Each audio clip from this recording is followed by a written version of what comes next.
Hello again, everyone. I'm Eileen Rochford, CEO of the marketing and strategy company, The Harbinger Group.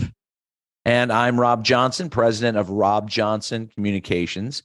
As you may be aware, here on Can You Hear Me, we are currently devoting a series of podcasts to refreshing and updating your core communications elements and practices. And certainly one of those key components is how we communicate via the written word, whether we're talking about reports for clients, slide decks, blog posts, white papers, social media content, and so on. So imagine if you could plug in key concepts that you want to convey and someone could simply write them for you. Hey, Rob, newsflash. You don't have to imagine because that's happening right now. Yeah. The day is here, but it's not someone, it's the something. AI chatbots with names like, I'm sure everybody knows this one by now, ChatGPT, that's the one by OpenAI. Bing's GPT, that's Microsoft. Bard by Google. I haven't tried that one myself. I haven't done but that's just to name a few. They're here and they will definitely revolutionize the way we gather facts and particularly the way we write. And they're going to further erode our society, which has fallen prey to factual inaccuracies and straight up misinformation. There's the huge potential for that. It's very, very real. But let's step back just a sec. Because I think, not everybody has been able to keep up at the breakneck pace that this has been accelerating in the past 4 months. It's hard to believe that it's only been 4 months. Only 4 months, I know. Yeah. So here's how it works. This is a little bird from Wired magazine. The chatbot uses, quote, extensive data scraped from the internet to produce predictive responses to human prompts. So that's the end of the formal definition, according to Wired. Obviously, for a lot of people, this is quite helpful when it comes to efficiency, which, side note, that's one of our core values at the Harbinger Group. So one of my very, very, very favorite things is efficiency. So this topic, I'm wildly excited about it and deeply, deeply interested in it, on a personal level. And we've been digging into it for sure. But there's a big downside, Rob.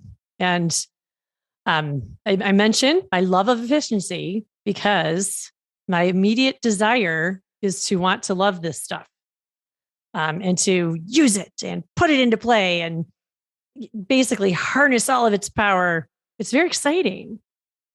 But I've read a lot on the topic, and the thing that I want to entertain first in our little chat about this is the downside, the removing of humanity from writing, the human element that makes writing, great writing, so special and engaging and compelling. That is clearly from all the experiments I've done with these various tools.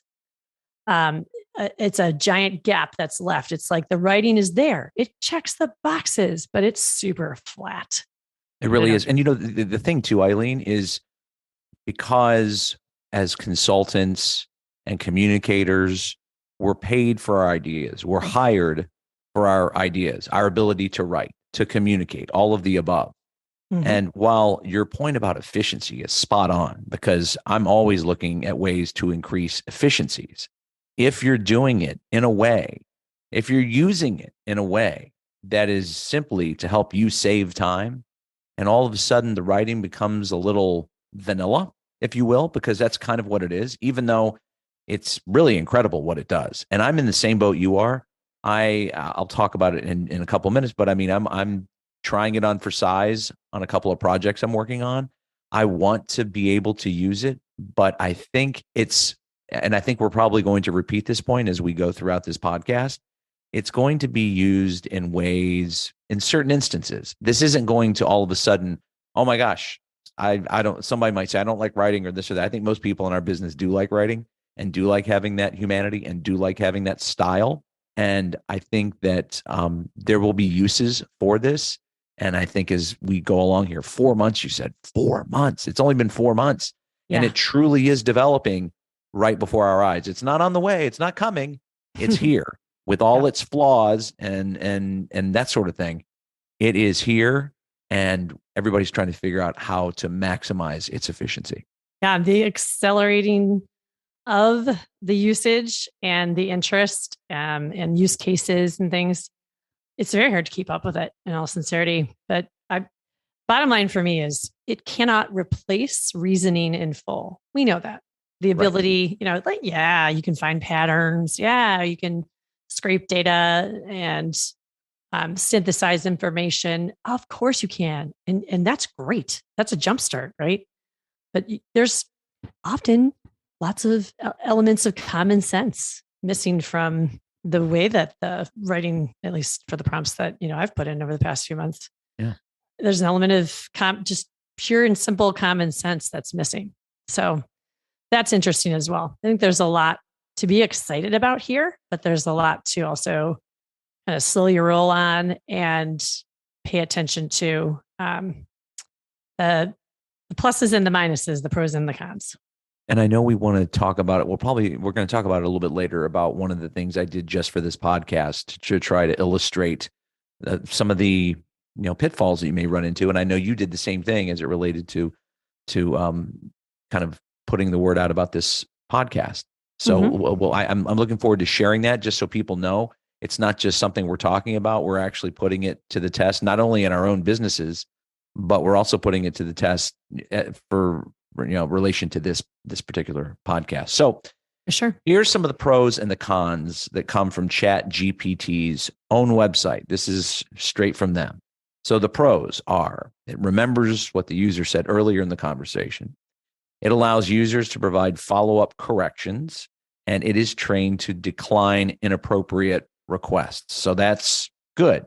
Now the cons, as they see them: it may occasionally generate incorrect information, which is why with any information you do, whether you use a chatbot or a human, you need to make sure that people are checking people's work.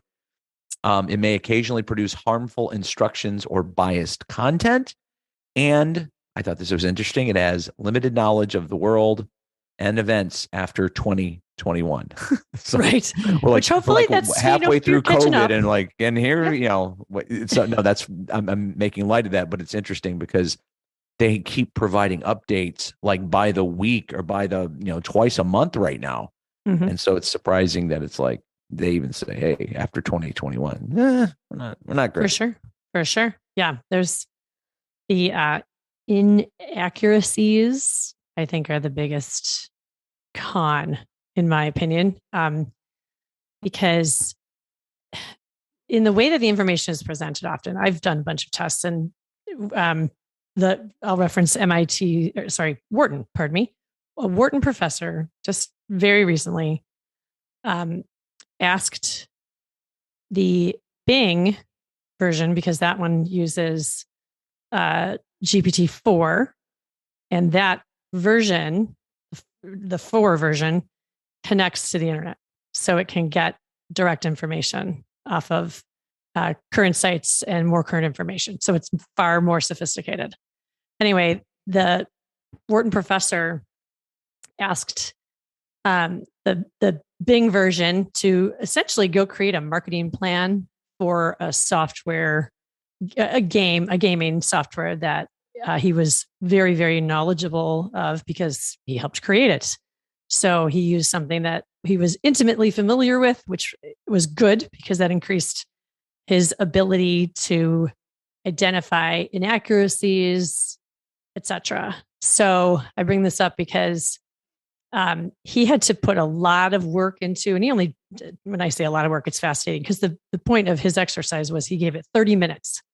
He instructed the Bing GPT-4 enabled tool to go learn about the space. So first and foremost, that was essential. Then he instructed the tool to go learn about the product directly, using the web pages from the company product, and then instructed Bing to create a marketing plan, emails, website, everything. And there's a blog post about it, which I'll include in our show notes because it's really worth your time to read his blog post, not just the article that came out about it. It's been covered all over the place in the last day. Yep. But the blog post itself walks you through how he crafted the prompts to make sure that the machine learned what it needed to learn, and then focused his instructions so tightly on this. These are the elements I want in the marketing plan. Here are your target audiences, just giving, really good direction so that the product that came back, even the images for the website, where he gave specific instructions. This is what I want you to show in this picture. Diverse Wharton students in suits looking upward at Saturn, kind of thing. So that was the hero image on the website that the tool built for him. So fascinating stuff, but it's really important to recognize the amount of work that goes into and skill into crafting the prompts so that the product that you get back is, as close as it possibly can be to what you really need. And that's going to be a new area of skill development that intrigues me immensely, because that wasn't really taught in school. So this is a whole new area of communications. This wasn't taught in school 6 months ago. No, it probably was somewhere. But I'm just, right. My point is, this is so new. And we are, as we're talking about this, we're all trying to figure out the best way to use it. And I mentioned earlier about, and I think the illustration you just gave is fascinating because now you're thinking about the front end work that you just can't type something in and go, oh, good, that's it, done, great. To get that's a misunderstanding. Absolutely. Mm-hmm. Specifically, you're going to have to give it some parameters that are very tight. It reminds me of like Boolean search term skill sets. Yeah. Librarians and researchers like that I'm not saying that that's what you would use, but I am saying that it's that stringing together of the right pieces of information that helps you get the best outcome or product from using these tools. So we were talking about like earlier what applications to use it for. This shouldn't be, at least from the time that I've spent with it, it doesn't need to be a catch-all. It doesn't need to be like, gosh, I don't know what to write there. I'm just going to plug it in here and hopefully it comes up with something brilliant. I will tell you where I'm sort of testing it right now. And one of my clients I'm working with has a it's sort of a medical product, as it were. It's not specifically that, but it's new and it's I don't want to say undefined per se. I just want to say it's something that most people aren't aware of. And when I'm sitting here helping the website designer create what we're creating for a new website, some of the nomenclature, some of the verbiage is fairly technical and specific beyond my technical capabilities. So what I'm trying to do, and I haven't even full on used it yet, but I'm sitting here experimenting with it for this section of the website or for that section of the website. How can I get something that is technical, that is maybe expressed a little more clearly than it was in the old iteration of the website? So I can tell you that right now, it's not like, oh, I'm using it all the time, it works great, whatever. It's like I am still crawling with it, but I'm crawling. I am heading in the direction. But I think that might be useful for me where I lack technical expertise. This can help me with it. And of course, still you need to get a second opinion. You're not just going to run with it and go, yep, that's right. So that for me right now in real time, that's how it's how I'm using it, how I'm hoping to use it. Mm-hmm. Excellent. Good. There's obviously tons and tons of ways that we can use it in our jobs here, not just in the text applications, but certainly there's now, it's been proven it can do coding in order to generate simple websites, right? Honestly, I think that's one of the fastest shortcuts in our industry that we're going to be seeing utilized at a even more rapidly accelerating pace than what's gone on over the past 4 months. That is just ripe for creating better websites, more responsive websites. And also on that topic, when you think of either whether you're creating a new site or the one that you have now, there's so many API integrations now where you could scrape all the information that's coming in your chat mechanism. Every website pretty much now, certainly those that require customer service, have the chat function. Yes. for sales and customer service. Scrape all the questions that you're getting there and think about what information should you put onto your website. You can utilize that in SEO. You can use that to craft new blog posts that are totally based on what your actual customers are asking. There's so many things that you That's can brilliant. That's connect, great. right? It's pretty, I'm sure it's being done in in a lot of places right now. We just don't realize it. And again, it's only been 4 months. So everybody's scrambling to figure out how we're going to use this, pretty much everywhere. I want to point out one thing. I don't think we touched on this a minute ago when we were talking about, the loss of humanity in writing. Mm-hmm. That's one thing, but there's another piece of this. I just can't stop thinking about the movie The Terminator. I don't know if this is crossed your mind, but I just can't. It's like the stuff of nightmares now because it's real. As well as everything we learned and regret about the rapid adoption and just turning over of our data and our children. Oh yeah, social media web or platforms like Facebook, you name it, TikTok, in particular, all of it, right? Instagram, all of them. They're all they all have similar levels of regret for me when I kind of look back on the enthusiasm to be a rapid early adopter, which I was. There's kind of something in the back of my head now, probably because I'm 20 plus years older than what went on back then when I got so excited about social media. And I think about, wow, we've all learned a lot of lessons and have a lot of regrets, as I've said, about how we so easily turned ourselves over to that.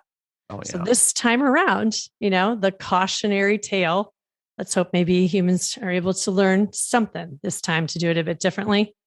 Because for a lot of reasons, it's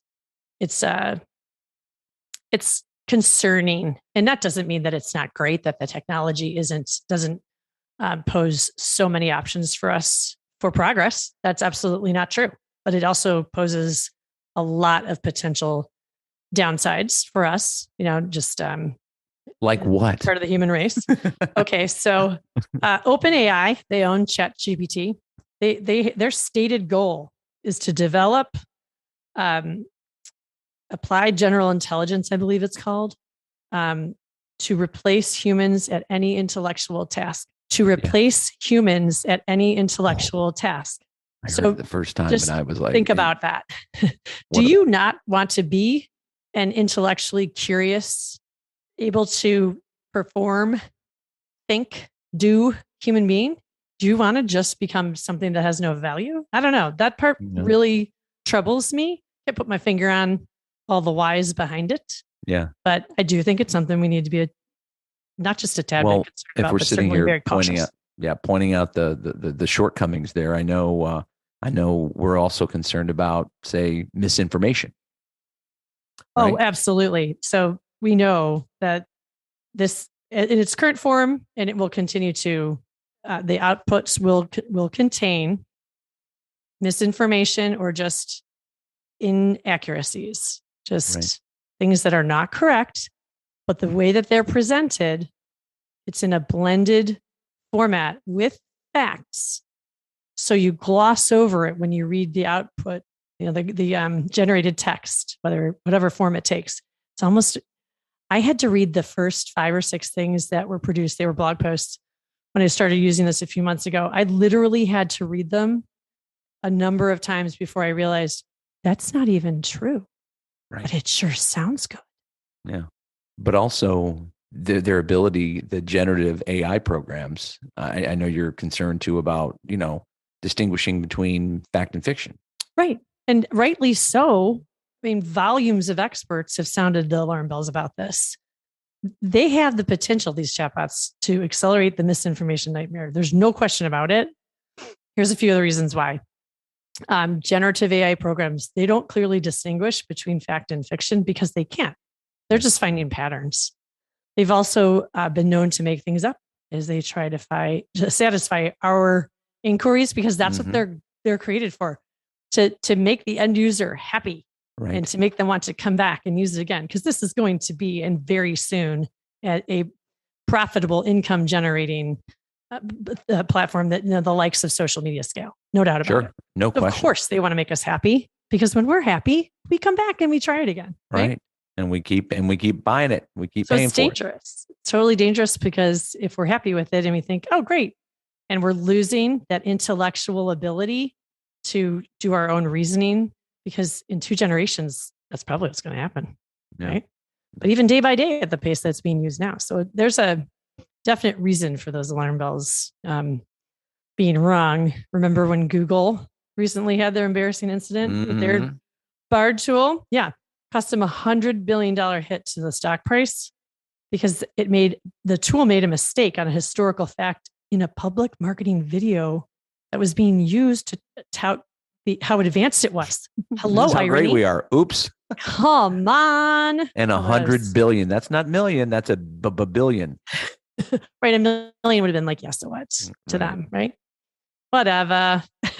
So, and of course, we've lived it from just the last 5, 6, 7, 8, 10 years, you name it, in terms of the misinformation spread, whether it's unintentionally, but mostly intentionally, and certainly the disinformation that's being spread intentionally. That those are real big worries. So thankfully, there's some tools that are right now, they're racing to create tools that detect lies or misinformation. There's a few organizations that have recently sprung up that are like their purpose is to help us to scrutinize the information that comes out of these articles before you use it, right? Because it's are you using it for good or for bad, right? You got to make sure that you're putting out facts. Sure, we're going to continue to manipulate facts. That's what humans do, but let's make sure that they're actually, maybe that we have the historical years right and things like that, right? Right. The fact checking tools. I think NewsGuard is one that I read about that we'll link to in our website. Oh, gosh, it was only in this month they introduced a new tool for training generative AI services to prevent the spread of misinformation. But who knows how advanced that is at this point? So we're in a very vulnerable stage right now.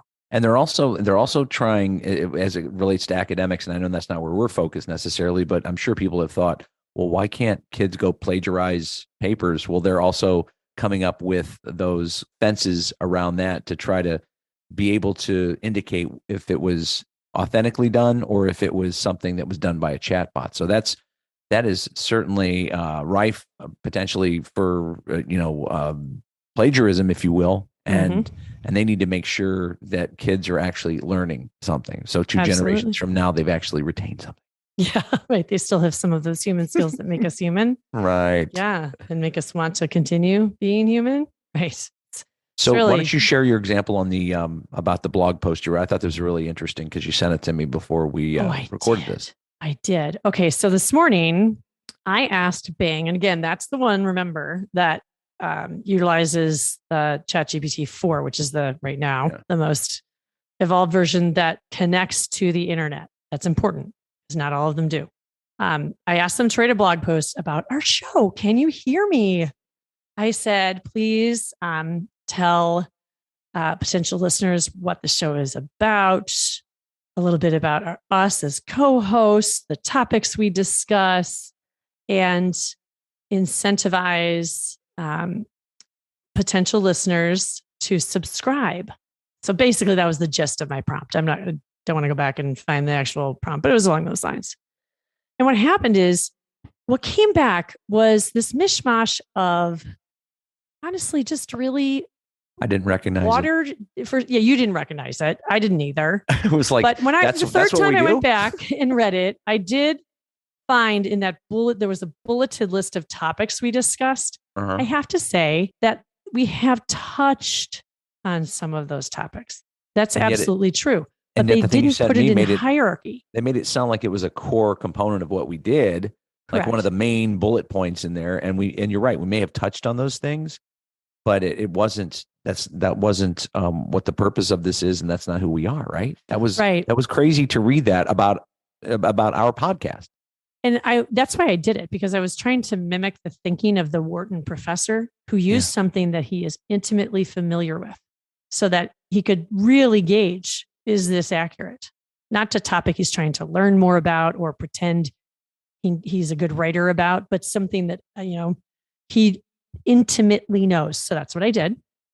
And what came back not only was a very watered down version of the topics that we discuss here and of us, not that I took that personally or anything, but worse than that, the language in there was so generic when it comes to podcasts and podcast promotion. It really was disappointing to me how it just, like it said, I'm going to read you the close. It's more than just a podcast. It's a community of listeners who are passionate about learning, growing, and making a positive impact in the world.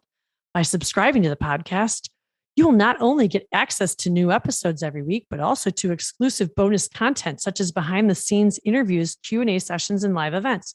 We don't do any of that yet. Okay. Maybe it's very so advanced. This is where we're heading. We don't even know it. Now that would be an amazing chatbot. Yeah. It's, but to your point, we don't do that yet. We don't do that right. It's telling us, behind the scenes interviews and Q&A sessions, live events. Those are things that lots and lots of podcasts do that are monetized. Ours is not, because we don't care. We just like doing this and providing information. Yeah. So it's making assumptions about us just because we're a podcast. That's a very important thing, I think, for people to understand. This made assumptions because it's connecting data from, billions and billions of sources, of which I don't know if there are a billion podcasts now, but there are a lot. And this is a close model that most follow. So it made assumptions. There's one other thing that, maybe even two, that I will point out here. The last, and I honestly perhaps the most important, because we are talking about misinformation.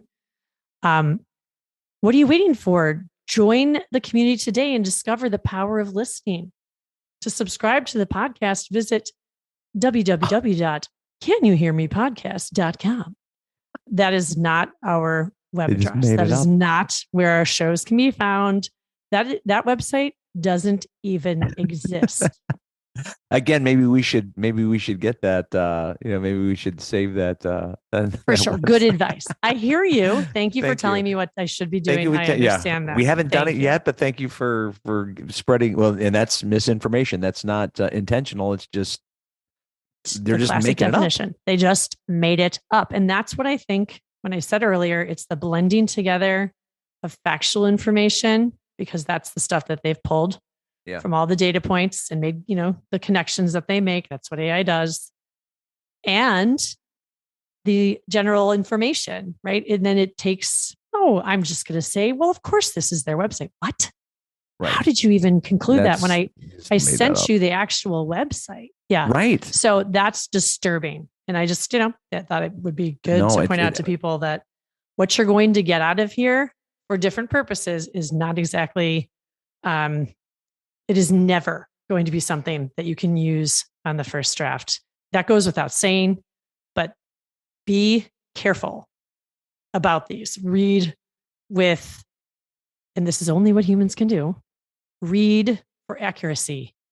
Please. Triple check the facts. And don't just rely on one of these tools that NewsGuard is now rolling out for generative AI providers to train their better algorithms to avoid false narratives. Don't just rely on that. The human touch is always. I think the headline there, or the last word on that is the human touch is always going to matter for the reasons that you've expressed. Right? Yeah, absolutely. There's no doubt. It's that like I said, we've been testing this in a bunch of different ways. Yeah. But there is a lot to be cautious about. In the interim, while all this machine learning is going on, things are catching up, safeguards are being put in place. Never just let this thing run unchecked in your business. Never. So I want to take this a little bit different approach. Yours was really interesting as you were prompting it with things that you knew to be facts, and it was not kind of clearing the bar, as it were. So what I wanted to do when I was using the Chat GPT was, and this relates to what we tell leaders, C-suite leaders and CEOs all the time about, not losing your voice, having that the CEO brand, the voice, the identity. So think about this. If you're a CEO, chances are you've developed a rhythm, a cadence, and a style that's all your own. So imagine if you're the CEO and you had to write a letter announcing layoffs. You throw it into an AI chatbot like I did for this exercise. And let's say five, I mean, not that you would know what everybody's layoff letter would look like, but imagine that you have your own style, but you just plug it in because you're like, oh gosh, I'm way too busy. I just want AI to do this for me. And it does. If five CEOs did this, it would basically read almost the same way. So when I did this, it technically hits all the right themes. Wasn't an easy decision. So you're talking about the layoff letter. We'll do what we can to support you during this difficult time. And we're committed to supporting those impacted. So these are things you would expect to hear. So yeah, okay, you cleared that bar. But imagine if your voice as a leader got lost in the homogenized sameness of that letter. If you're the boss, hitting the important themes is only the beginning. You need to own it. You need to make it your own, because in a time of crisis at a company, say when layoffs are being announced, you want to be as authentic as you can as a leader. And if you're relying on this solely, it's going to read like just something that anybody could write. And so you may pick and choose pieces of it, but then you have to make sure you're interjecting your own voice. And I know this is, like I said earlier, something we talk about all the time, Eileen. And I feel very strongly about it, that you need to make it your own. You have to own it. No doubt about it. This also speaks to what I think is the most common use of the tool right now, in business and in marketing, perhaps, because that's what we're closest to. Yes. It's the first draft strategy. There you plug go. in, and everyone says it. Of course, you use it to jumpstart and to get your first draft. It's never going to deliver what you actually need, but it may help you to remember those themes you just touched on that it generated for you, Rob. It might just help you remember in a moment of high stress. Oh yeah. These are the things that we got to say. Perfect. Yeah. Okay. No, it's good. And that's where it helped. And I told you earlier, that's where it's helped me on this project I'm working on. Yep. It's sort of like, how do I jumpstart that? Because I'm not a technical expert in that particular field. So how do I, So your point's well taken. And the more that we plug this stuff in, the prompts, et cetera, it's going to continue to learn these different tools of choice. It's going to continue to learn, but it's, I do believe from your experiment, from several that I've done, that the homogenization of the product right now is mildly helpful in a lot of at least our use cases. Mm-hmm. But if you were to look at things like, say for an existing client, and you've been, maybe working with them for 4 or 5 years, you've got a really robust trail of content about them across the website, across press releases, all those kinds of things. You would have to feed that in order for it to learn, to be able to be as useful for you as you need it to be. But it's worth, especially now that, everybody's going to have the internet connected version that Bing has. It's a matter of weeks in my estimation, based on the pace that this is accelerating. So by the time that that's in place, as long as you're directing the tool to learn about your client first, and then breaking down, write a blog post about these 3 different slices of, their areas of expertise, the tool will be able to go and learn quite a bit from the existing content that's on the website, in the marketing materials. As long as it's been fed and scraped, it's going to be really useful. So I look forward to that being the case. That absolutely. And my question to you is, because you're giving some good advice, and as we close this episode, as we tighten it up here, I want to ask you, would you just put in the prompt like, learn more about the Harbinger Group, or how would you just do like a first prompt? I'm not saying the only one, but I'm just saying the one that got it going. So I haven't done this for the Harbinger Group, but that would be challenging because there are quite a few companies called Harbinger. Even one called Harbinger Group. It's not the Harbinger Group. but it's Herbinger Group, and they develop software. So it's totally different. So it's you're totally probably different. so it'd be useless for you. Then, Yeah. because it's going to be sitting there talking about software half the time. Unless I direct it to our website address and tell it to only scrape from that page. And I'm still playing to figure out if that's even an option. I certainly encourage, those who listen to the show to let us know on our LinkedIn posts about ways that you may have done a similar exercise and kind of gotten around this or found a way to make it work.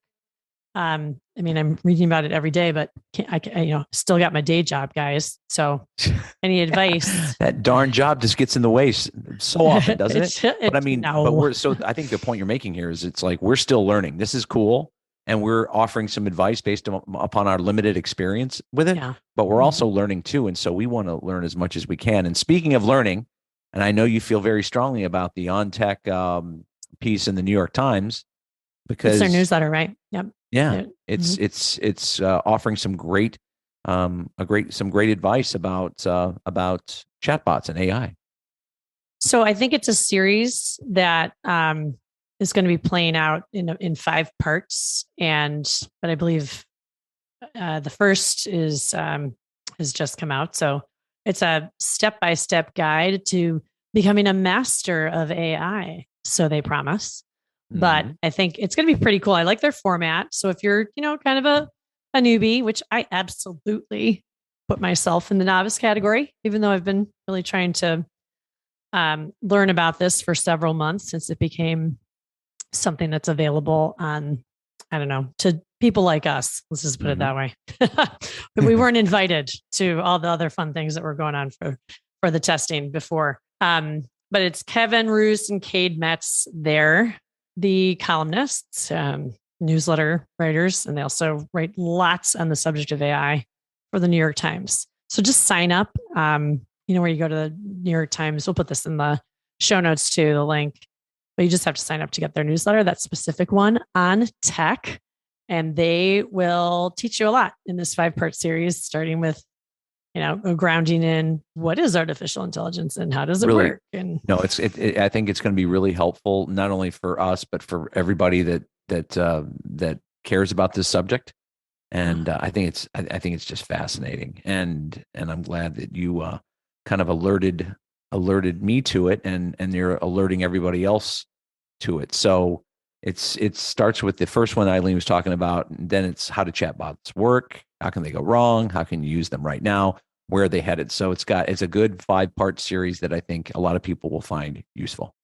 And it's got, there's like the go to school part where they teach you a bit, but then there's a little homework. So you're testing, which I think is really good because they're giving you almost like a roadmap of how to learn how to use chatbots, which is great. We could talk about this for hours. I think we could. But I think we got in some of the key points that we need to, because this is it's not the wave of the future. It is here. And we want everybody to make sure that they're well equipped to react to it.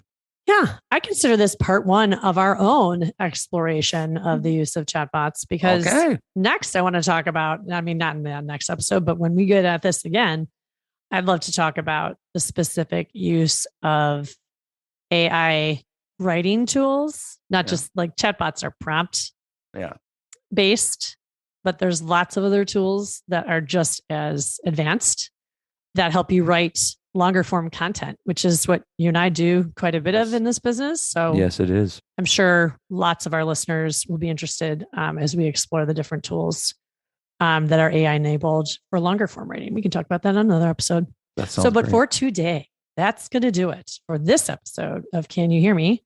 And I'm Eileen Rochford. And I'm Rob Johnson. We thank you for listening. And remember, you can find Can You Hear Me wherever you get your podcasts: Apple, Spotify, Google Podcasts, and more.